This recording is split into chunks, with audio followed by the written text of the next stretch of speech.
Hola, somos Colegio Abierto y nuestro objetivo de gestión es acompañarte en tu ejercicio profesional. En esta oportunidad queremos darte la bienvenida al ciclo interregional de capacitación en dirección y gestión de obras, DIGO, para obras de mediana y baja envergadura. En esta nueva instancia de formación podrás participar de 9 encuentros teóricos virtuales a cargo de especialistas que disertarán sobre los diferentes ejes temáticos que hacen a la DIGO.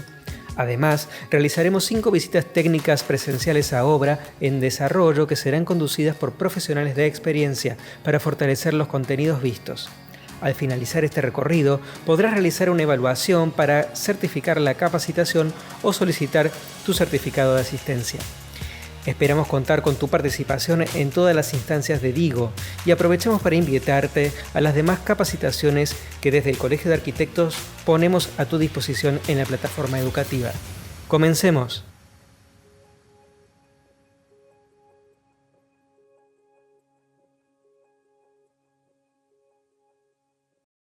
Nuestros saludos a todos los profesionales participantes en este cuarto encuentro DIGO sobre dirección y gestión de obra de pequeña y mediana envergadura. Agradecemos a los presidentes de las 6 regionales, así como a las autoridades del Colegio de Arquitectos de la provincia de Córdoba por el apoyo y la difusión, y estamos muy contentos con la participación de los 3 encuentros virtuales a esta parte, así como la primera visita a obra sobre el tema de replanteo y fundaciones que tuviera lugar en distintos puntos de la ciudad y en distintos horarios para ampliar la participación de todos ustedes. En este cuarto encuentro contamos con la presencia del arquitecto Luis Menta, con el tema estructura sismo resistente, encadenados, la capa aisladora y las mamposterías. El arquitecto Luis Menta es profesor en la Universidad Católica de Córdoba, el primer año, lo que respecta a construcciones experimentales, y en quinto año práctica de profesional supervisada. ¿Es correcto? Así? Sí, Bueno, así es. Arquitecto Menta, ¿qué tal? Buenas noches. ¿Qué tal? Buenas noches. Saludo a todas las personas que estarán mirando todo esto dentro de poco y escuchándonos y agradeciéndole al Colegio de Arquitectos la posibilidad de poder acercar lo poco que uno sabe.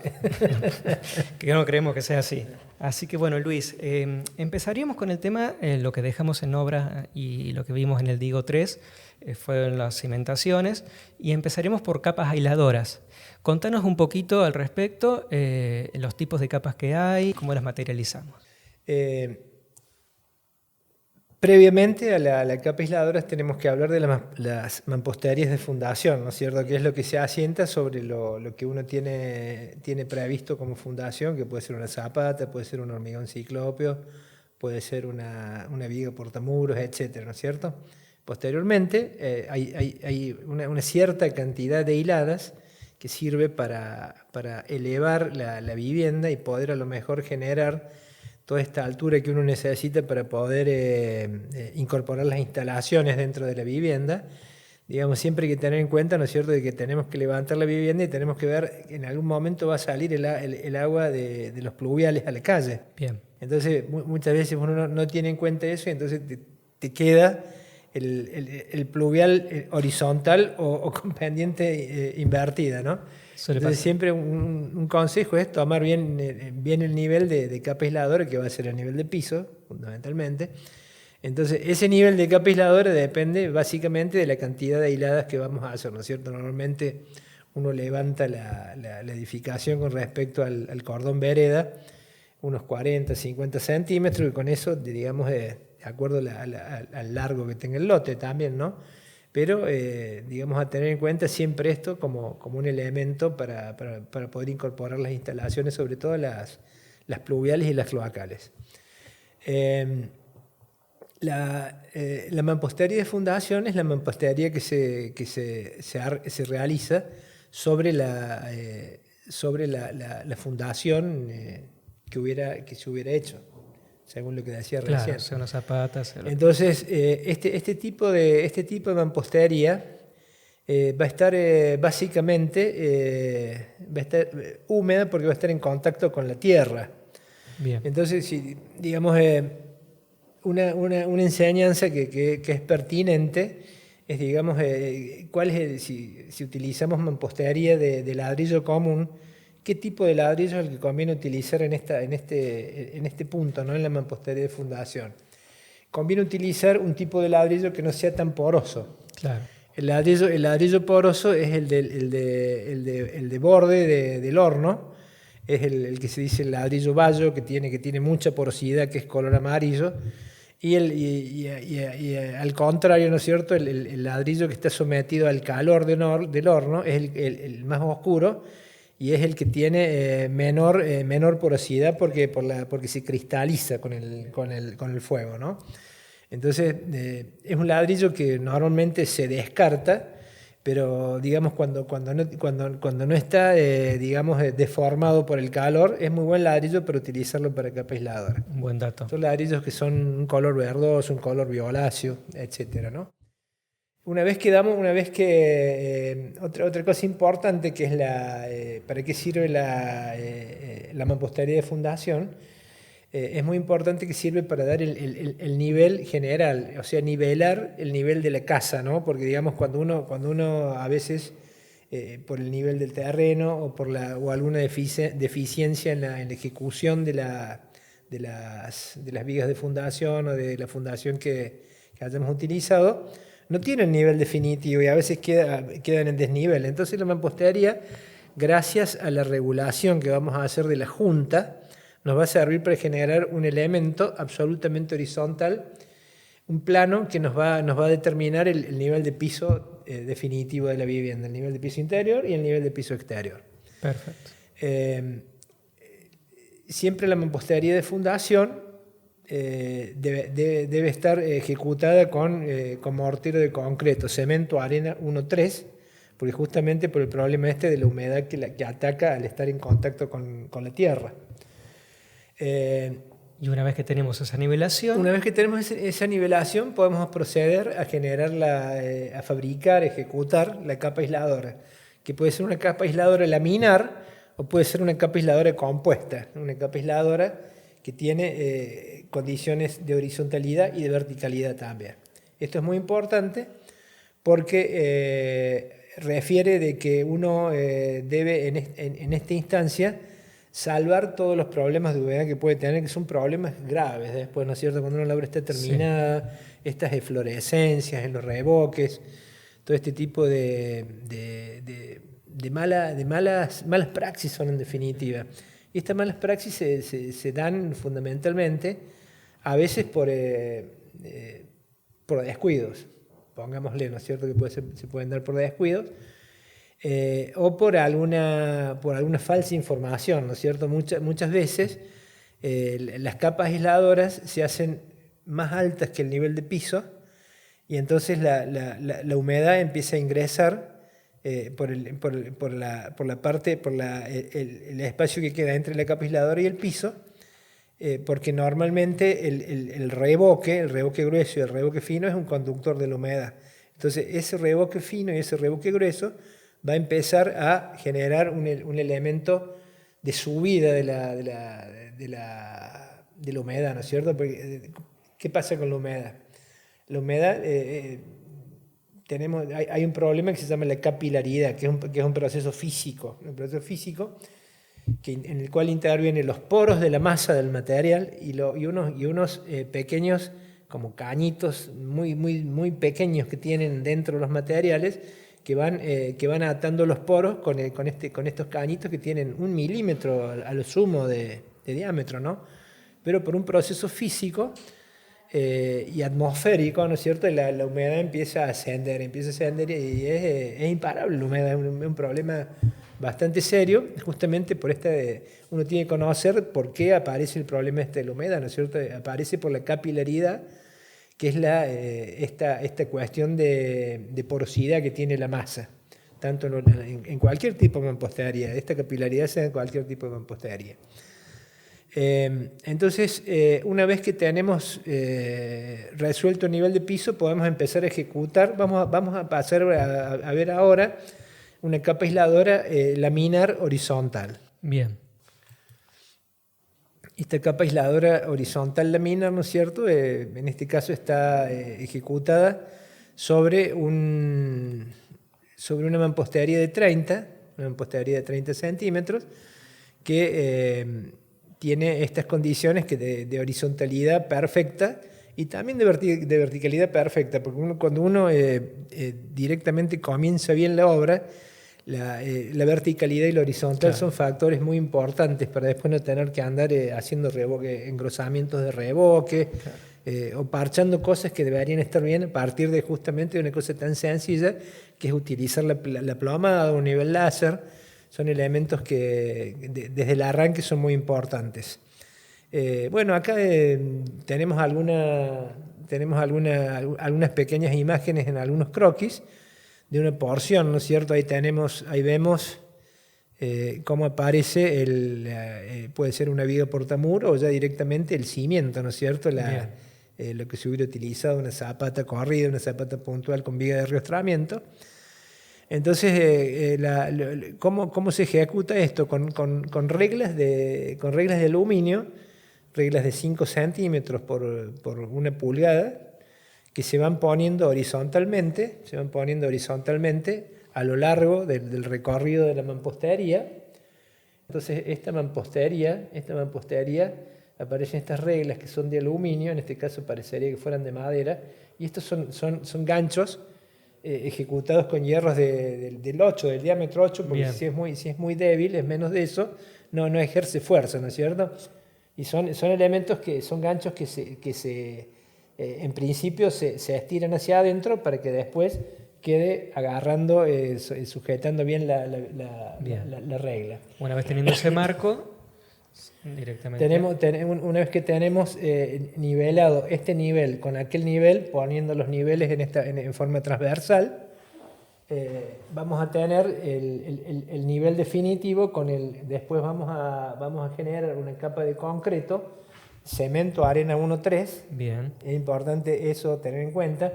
Y es muy importante también, previo a la incorporación de la capa de concreto, mojar bien la carpintería para evitar que después, sobre todo en condiciones de calor, por ejemplo en el verano, que se produzcan fisuras por retracción del material a raíz de que pierde rápidamente la humedad, la masa del concreto.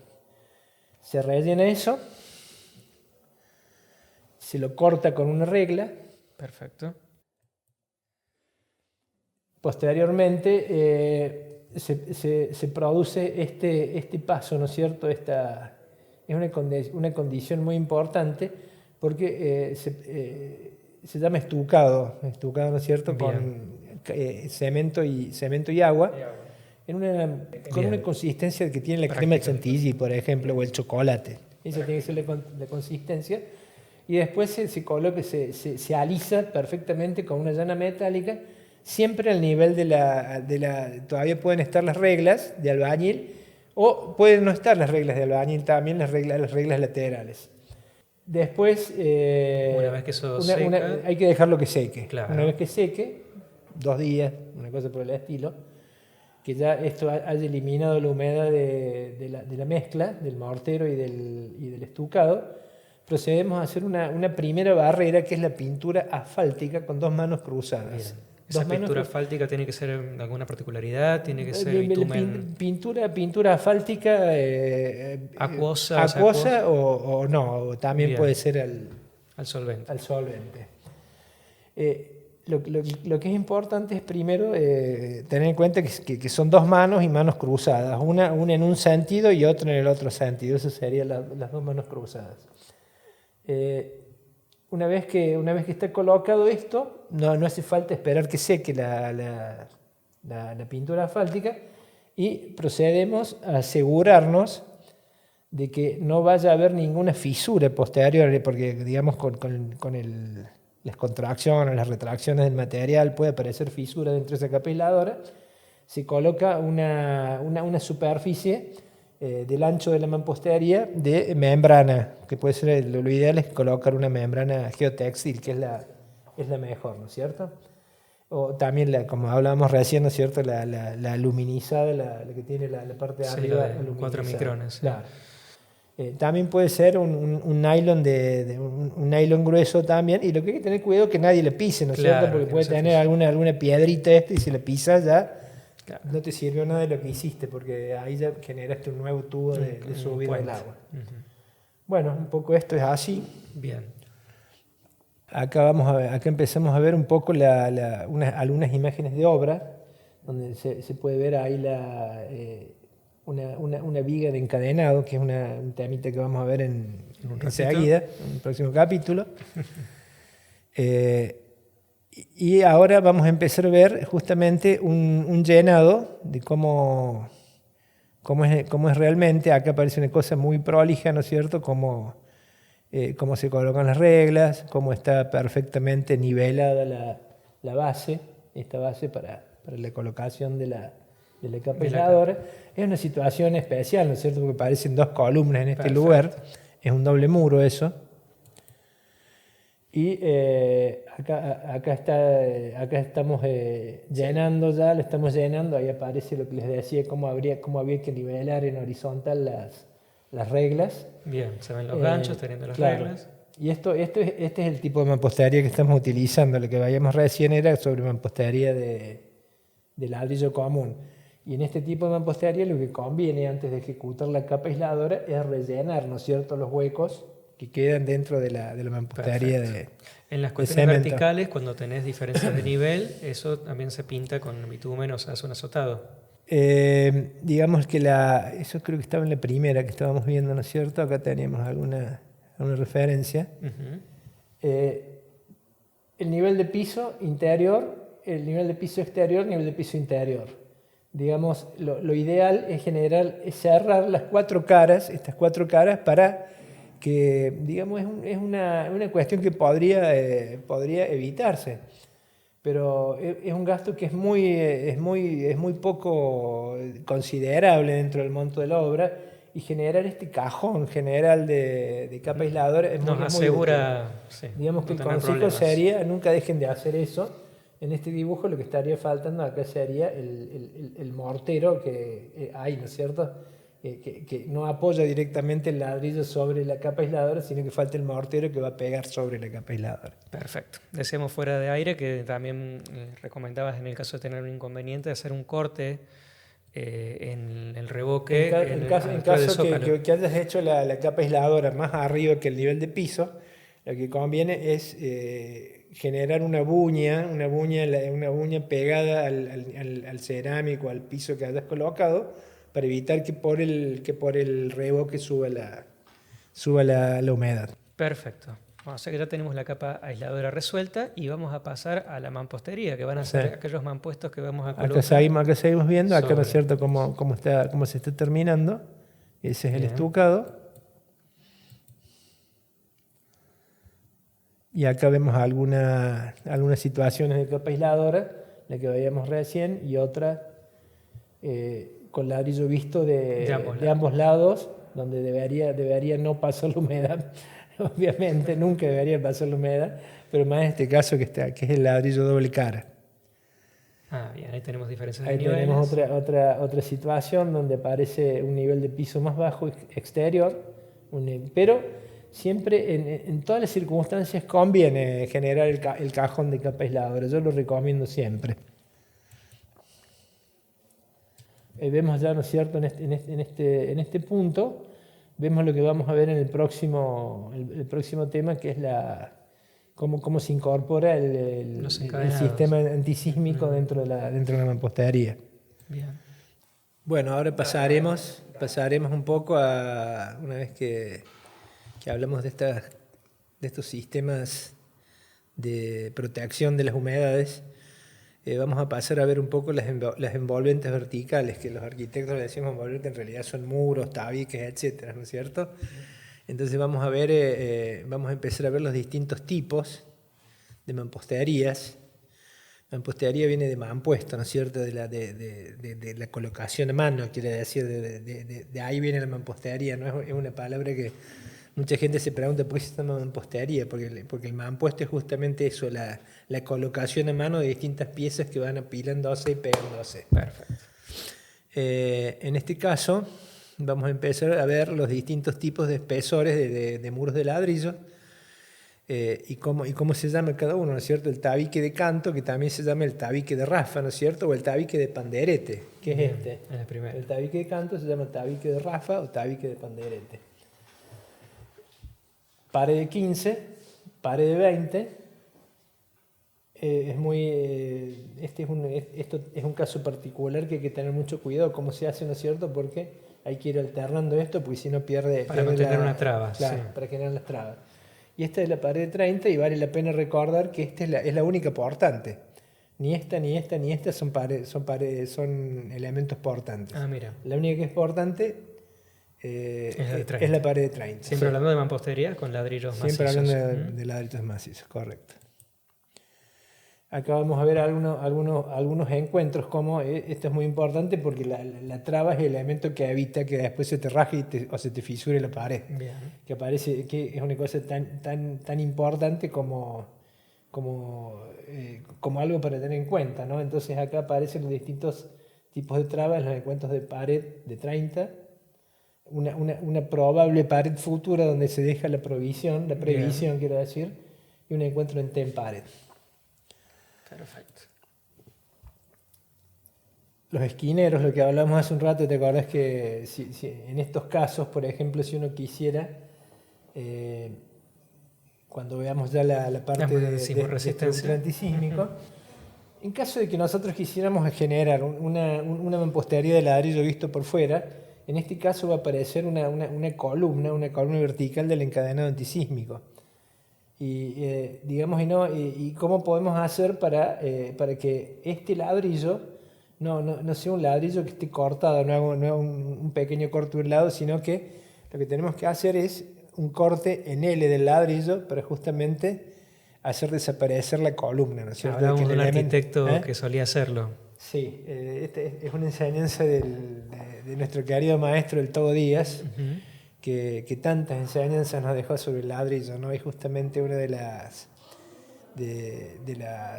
virtudes que tenía es esa magnificencia para utilizarlo al ladrillo visto, que nos ha dejado una impronta en Córdoba que le ha dado características urbanas y ha tenido muchos seguidores.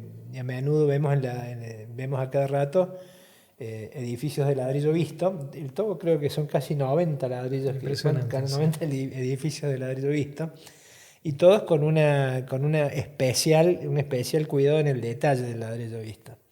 Realmente quiero enaltecer la figura del arquitecto Díaz, porque digamos creo que todavía es una figura que no tiene realmente la efervescencia que debería tener, claro, ¿no es cierto? Y es una figura fundamental no solo en la estética del volumen o de cada obra de él, sino de cómo generar un efecto urbano también con esto, ¿no? Una síntesis en la Cañada, en el Boulevard San Juan. Se empiezan a ver piezas de arquitectura que dialogan, hablan entre sí, ¿no es cierto? Tienen un diálogo que uno no lo ve, pero existe. Bien, el ladrillo protagonista. El ladrillo protagonista. Bueno, siempre tener en cuenta el tema de la horizontalidad y de la verticalidad, lo que hablamos al principio cuando decíamos de esto de que uno sabe lo que tiene que hacer, pero a veces tiene que controlarlo, ¿no? Tiene que ver que todo esté horizontal y que esté vertical. Ahí tendremos que tener plomadas, tenemos que tener niveles. Acá en el colegio tenemos la caja de herramientas, a que los profesionales también pueden venir y tener esas herramientas para están disponibles para la matrícula, ¿no? Exactamente. Ya que pasamos el chivo. Por supuesto, hay que aprovecharlas. Bueno, acá vemos justamente hablando de verticalidad, VAC, ¿no es cierto? Cómo la verticalidad está muy bien lograda. Es una cuestión, la verticalidad de las paredes y la horizontalidad de la mampostería, ¿no? Del mampuesto que se va apilando. Vemos también ahí la pintura asfáltica en la parte vertical de sí, derecha, sí, la pintura, claro, porque digamos esto cuando hablamos de que había que levantar el nivel de piso, en este caso esté elevado, el nivel de piso va a referir a esta altura. Perfecto. Aquí empezamos a ver, ¿no es cierto?, cómo se empieza a fabricar una construcción antisísmica muy elemental. Bien. También tenemos dinteles. También tenemos dinteles, que los dinteles no debe cortarse ahí, sino que debe pasar hasta la columna antisísmica. Y esta unión es muy importante que esté justamente, que tenga, posteriormente se le generan unos ganchos acá, ¿no es cierto?, justamente para generar esto, ¿no es cierto?, que ante un sismo no se zafe. Perfecto. Acá vamos a ver algunas cuestiones de mamposterías. Porque la mampostería, digamos, puede ser solamente un elemento que nos va a dividir algo, pero en algún momento la mampostería se transforma en un elemento estético, ¿no es cierto?, un elemento estético agradable, que empieza a generar este tipo de cosas que son cribados. El cribado normalmente es un tipo de mampostería que deja pasar el aire a través de él, y en este caso es una mampostería que va generando relieves. Hay un muro de ladrillo en un fondo, ¿no es cierto?, y hay otro que va saliendo hacia afuera. O sea, y va generando estas piezas arquitectónicas. ¿Esos cribados tienen algún tipo de armadura para mantenerlos en el caso de... Claro, tienen su, digamos, tienen que tener, cuando uno hace un cribado, tiene que diseñarlo también, ¿no es cierto? No es cuestión de apilarlo porque corres el riesgo que de golpe, si tiene 3 metros de alto, se te venga todo para abajo, ¿no? Claro. Hay que diseñarlo, hay que reforzarlo, hay que trabajarlo con las leyes de la física, ¿no es cierto? Que no vuele demasiado hacia afuera y que esté muy bien apoyado, que tenga las juntas en horizontal y en vertical, a lo mejor reforzadas con algún hierro del 6, que se debe ejecutar con concreto para evitar que se corroa. Esta es una casa de ladrillo visto del arquitecto Wright. Vemos ahora un poco pasamos a otro tipo de mampostería, la mampostería de ladrillo cerámico hueco. Bueno, este es un poco el proceso de cómo se fabrica, ¿no? Que es interesante. Siempre recomiendo que cuando puedan ir a Palmar a visitar sobre todo los arquitectos, no a los viejos como yo, sino los chicos que están haciendo su carrera de arquitectura, que es muy interesante ver cómo se fabrica la pieza individual, ¿no es cierto? Porque eso después te va dando algún tipo de facilidad para inventar cosas, ¿no es cierto? Uno cuando ve cómo se fabrica, después sabe a lo mejor que tiene esta resistencia en vertical, esta otra resistencia en horizontal, porque justamente en una visita a la fábrica de esto hay gente que te va explicando el proceso. Bien. Como también el proceso de cómo ubicarle la tabiquería, ¿no es cierto? ¿Qué tipo de paredes?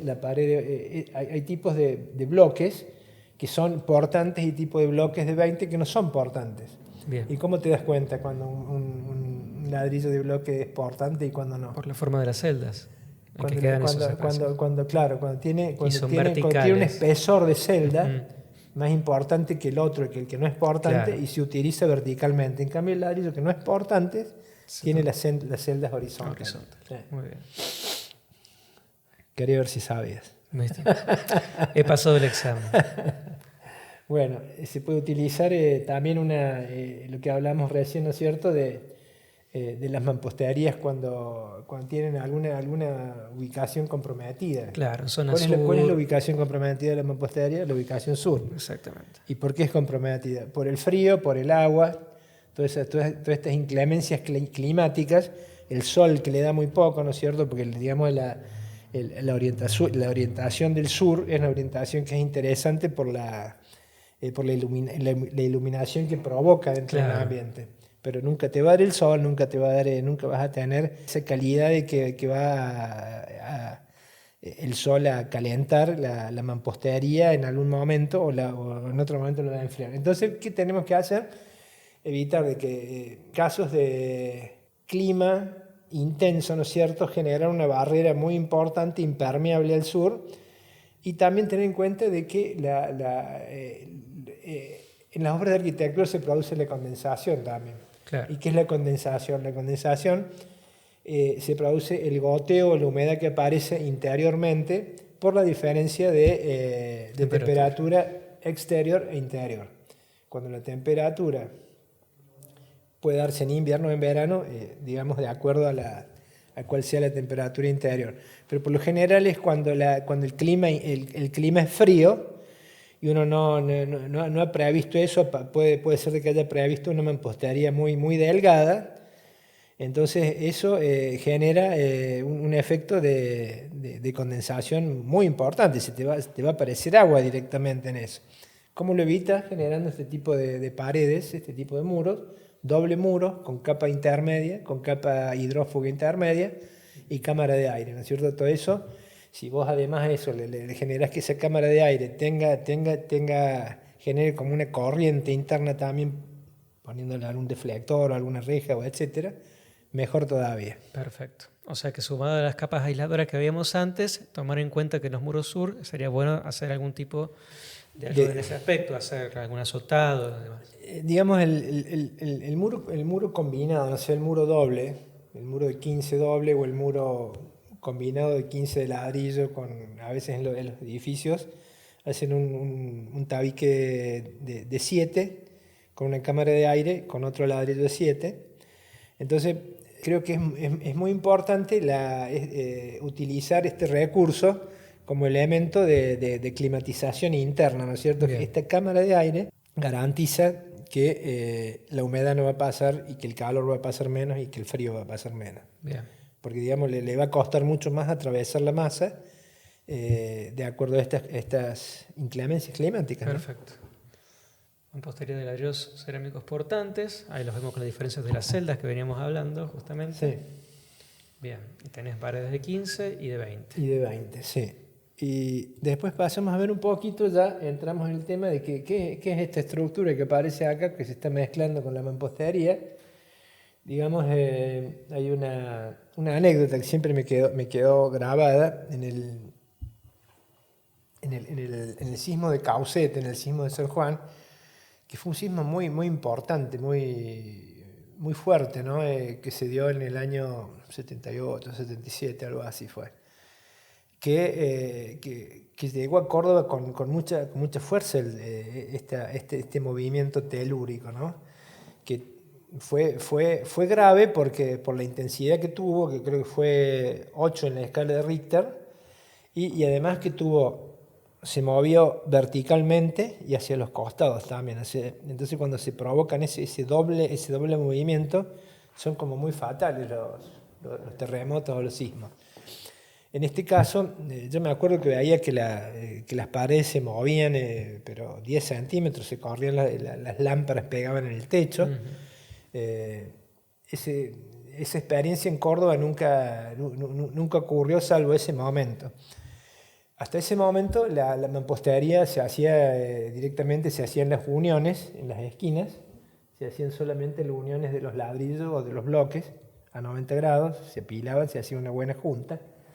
Pero a partir de ese movimiento telúrico importante, aparece una reglamentación de que todas las construcciones tienen que tener un sistema antisísmico. ¿Y qué es el sistema antisísmico? Genera como marcos o pórticos, genera como elementos filares que rodean a la mampostería, tanto en la parte superior como en la parte inferior, que evitan que esto se descascare o que se corte o que se rote, etc.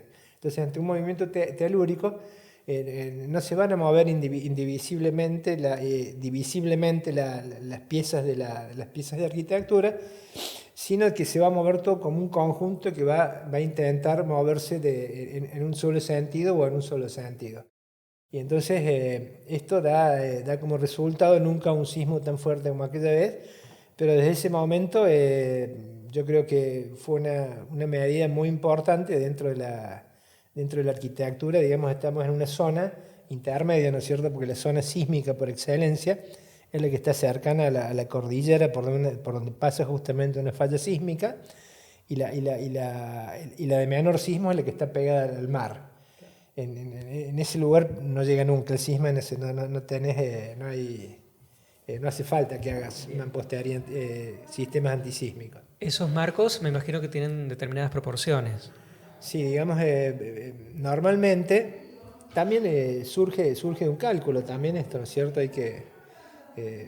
no es intuitivo el tema del antisísmico, sino que también hay que hacer un cálculo de cómo se hacen y dónde va cada columna, ¿no es cierto? Porque digamos, en este caso, esta columna y esta columna, siempre en las uniones de las mamposterías aparecen las columnas verticales, y acá en este caso también tiene que estar arriestrado, pero esto ya justamente es la viga riostra que ya sirve como la parte inferior de la estructura antisísmica.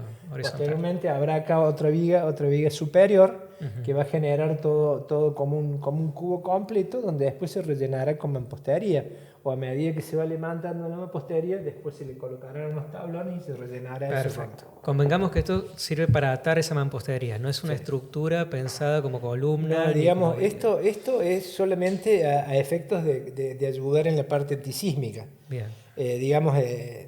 Convengamos en que existe el tipo de mampostería portante y la mampostería no portante.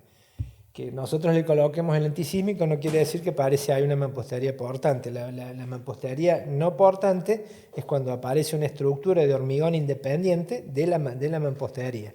En este caso es una condición de mampostería portante en la cual colabora el sistema antisísmico. Perfecto. ¿Esa mampostería, además de los encadenados, debería tener algún tipo extra de armadura?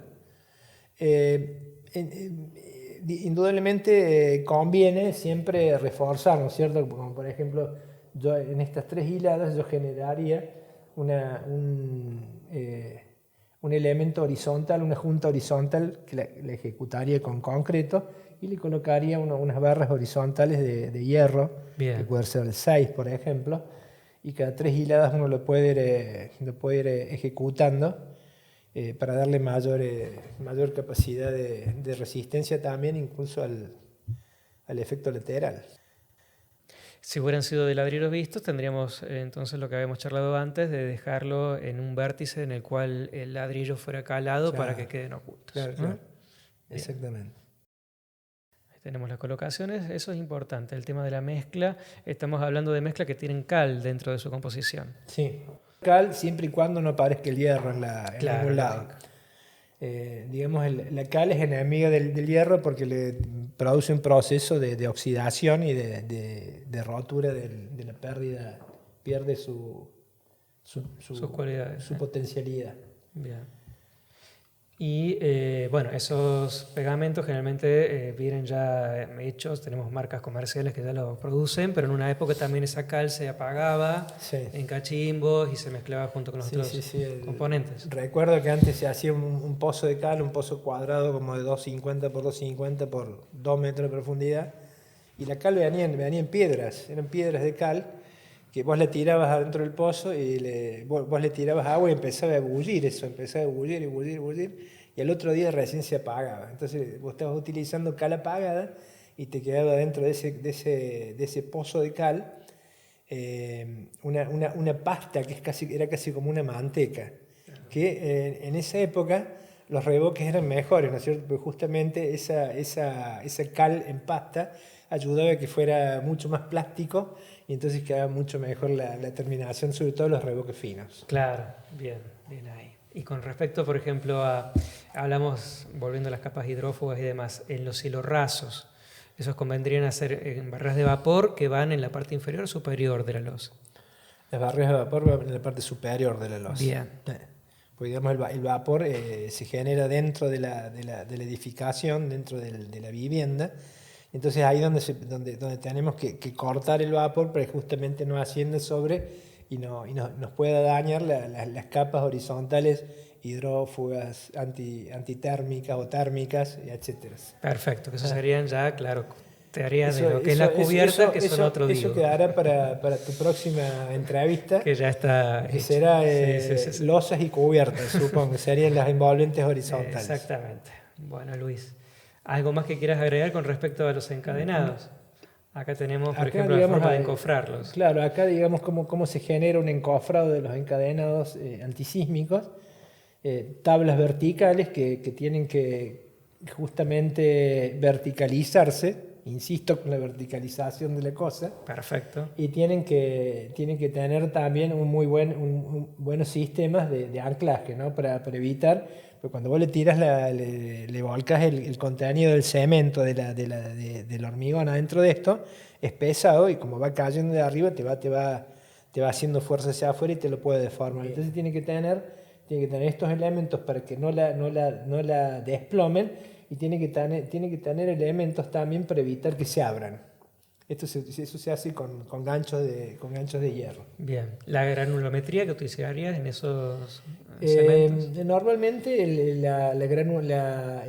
tipo de dosaje para un hormigón, este tipo, para una columna encadenada, 3 partes de grancilla, 2 partes de arena gruesa y 1 parte y cuarto de cemento. Bien, un cemento H21. Sí, eso te va a dar un cemento cerca de esa calidad. Perfecto. Y para que llegue bien colado hasta la base de lo que vemos. Bueno, normalmente cuando esto lo tiras de arriba y llega bien, ¿no es cierto? Pero pueden quedar intersticios, pueden quedar burbujas de aire adentro. Entonces siempre conviene recurrir a un elemento mecánico que es un vibrador, que es un elemento de hierro que va vibrando y va haciendo que esto vaya bajando y que te la vaya ocupando todo el volumen de la viga o de la columna. Con eso aseguramos que la masa llegue hasta la unión. Sí. ¿Esas uniones en los hierros, alguna particularidad? La unión de los hierros tenemos que evitar que ante algún movimiento se produzca esto, ¿no es cierto? Que se produzca esta separación. Entonces, ¿qué tenemos que hacer? Tenemos que generar ganchos, y si nos olvidamos en algún momento de hacer ganchos, lo que tenemos que hacer a lo mejor son L's largas, ¿no es cierto? Pero que tienen que estar muy bien atadas también y que tienen que tener 1 metro, 1,20 m de largo para si te quedaste corto con el hierro. Pero no es una solución aconsejable. Lo ideal es hacer las uniones en forma de L o en forma de U. Y a eso se le suma también, me imagino, la densificación de los estribos, llegar a los la clásica que se utiliza en una obra de una vivienda son columnas de 20 por 20 con hierros del 8 y con estribos de cada 15 o 20 centímetros, estribos del 6. Bien. Ese sería un poco lo que se utiliza normalmente. No quiere decir esto de que vos recurras a un ingeniero, ¿no es cierto?, y que te diga qué es lo que tenés que hacer, que es digamos, lo que normalmente cualquier arquitecto ante una obra recurre a un cálculo estructural. Exacto. Entonces, eso deviene también de un cálculo estructural. Pero el modus operandi normal es lo que te estoy contando, ¿no es cierto? La columna de 20 por 20, hierros del 8, estribos del 6 cada 20. ¿Qué más tenemos? A ver, tenemos ahí la colocación. La virtud, ¿no es cierto? Acá los materiales tienen ventajas y otros no tantas. El bloque cerámico tiene la virtud, ¿no es cierto?, que es muy fácil para cortar todo esto, ¿no es cierto?, porque lo cortas con una moladora y entonces ahí fácilmente colocas las instalaciones. El ladrillo, ¿no es cierto?, el bloque de cemento tiene otra característica de dureza que lo hace que sea mucho más lento la situación. Y ahí siempre tratando de hacer lo menos escaladura posible, digamos, para evitar quitarle rigidez a ese muro. Bueno, el bloque de hormigón es otro elemento que utilizamos normalmente en las mamposterías, que el bloque cerámico lo supera en la cuestión del peso. Digamos que genera menor peso dentro de una edificación y a su vez esto tiene mayor coeficiente de transmisión térmica, porque el hormigón, al ser todas estas piezas que son más gruesas que la del cerámico, el calor que aparece, que puede pegarle a esta cara, se transfiere por las celdas verticales del hormigón, que tienen como 2 centímetros, entonces tiene mayor transmitancia térmica. El ladrillo, siempre digamos la transmitancia térmica tiene que ver con el coeficiente K, ¿no es cierto? Que es lo que lo que lo regula a esto de que cómo va a ser de confortable la vivienda en su interior. Y mientras a mayor masa, mayor confort interior. Bien. A menor masa, menor confort interior. Condensación, humedad, etc. Bueno. Estos son los moldes que se utilizan. Estas son las medidas de los bloques. Bien, tenemos tabiques, también tenemos compuestos. Sí. tabique de 10, tabique de 20, tabique de 9, de 7. Algunos ya vienen premoldeados para que podamos ahí mismo poner los encadenados o los dinteles. Claro, algunos ya quedan, si esto fuera una esquina a lo mejor, ya tienen directamente, viene una pieza también, cuando no llegas directamente con el ladrillo viene una pieza cuadrada para lograr que vos puedas meter dentro de eso es la columna de hormigón. Sería como un encofrado perdido. Digamos, lo mínimo de esto tiene que ser el antisísmico mínima 20 por 20. Y acá no llegas a 20 por 20, pero normalmente lo hacen. Siempre la horizontalidad, la verticalidad, estas son... Es digamos, en situaciones de cuando uno quiere economizar en la obra, a riesgo de generar alguna deuda de confort, uno puede utilizar el ladrillo visto, el bloque de hormigón, solamente con la junta tomada de afuera y de adentro. Entonces te evitas todos los reboques. Claro. Pero justamente estás pensando que a lo mejor te podés tener condensación interior, además que vas a tener que hacer una capa de protección muy importante por fuera, vas a tener que darle 2 o 3 manos de pintura Sika exterior siliconada para evitar que la humedad pase, ¿no? Y siempre la junta del hormigón tiene sus bemoles, ¿no? Quedan algunos lugares por donde puede... La junta tanto de estas como los ladrillos cerámicos en las verticales, sabiendo que después van a ser revocados, ¿son necesarias hacerlas sí o sí? Yo siempre las hago. Bien. Sí, porque conozco otros colegas que no las hacen. Solamente, claro, sí. No, la junta vertical también debe aparecer. Bien. Un ladrillo que queda por fuera con una textura de... Perfecto. Símil piedra.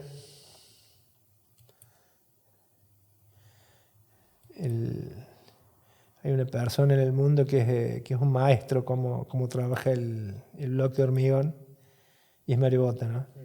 Tiene en el cantón suizo, en la parte al norte de Francia, en los Alpes, tiene varias obras de bloque de hormigón y realmente una maravilla.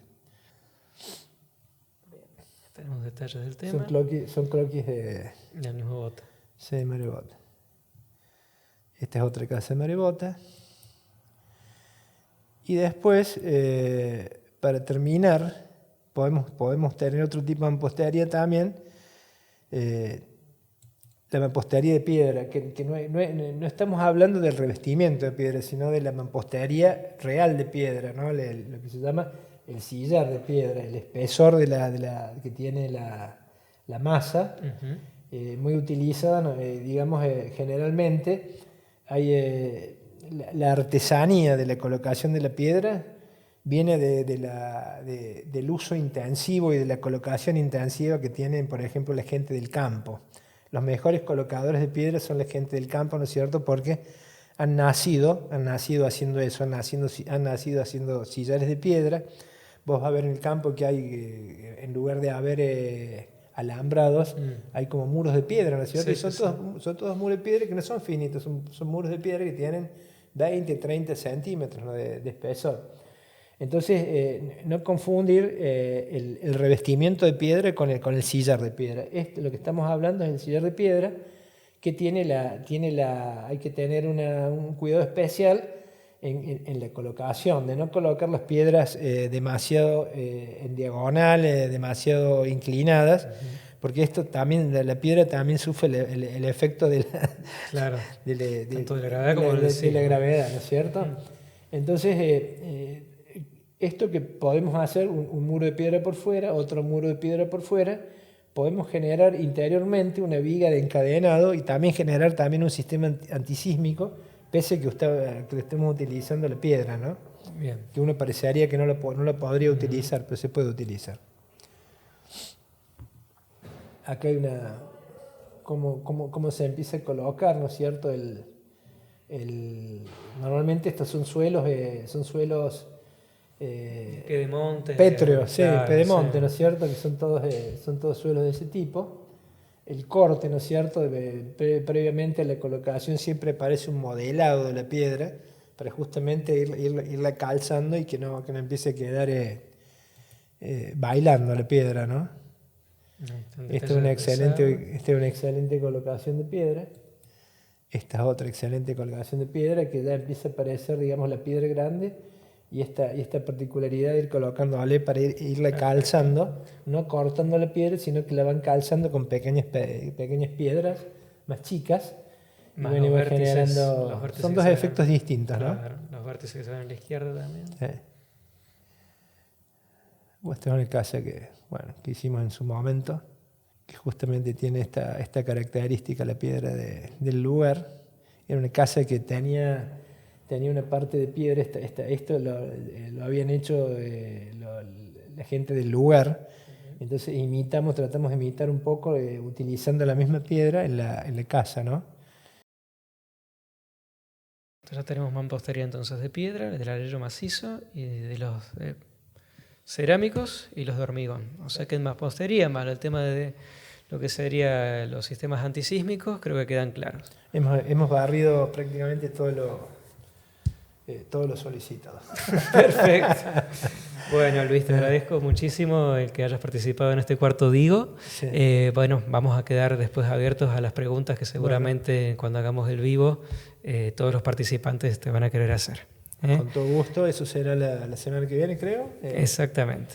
Entonces quedo a la espera de esa convocatoria y agradezco nuevamente la oportunidad de haber podido expresarme en esto tan deleitante, una cosa tan linda que es la arquitectura cuando uno lo hace con pasión, ¿no? Muchas gracias. No, gracias a vos, Luis. Ha sido el arquitecto Luis Menta. En este cuarto Digo en Dirección y Gestión de Obra, este ciclo que estamos haciendo aquí en el Colegio de Arquitectos. Muchísimas gracias por participar. Gracias a ustedes.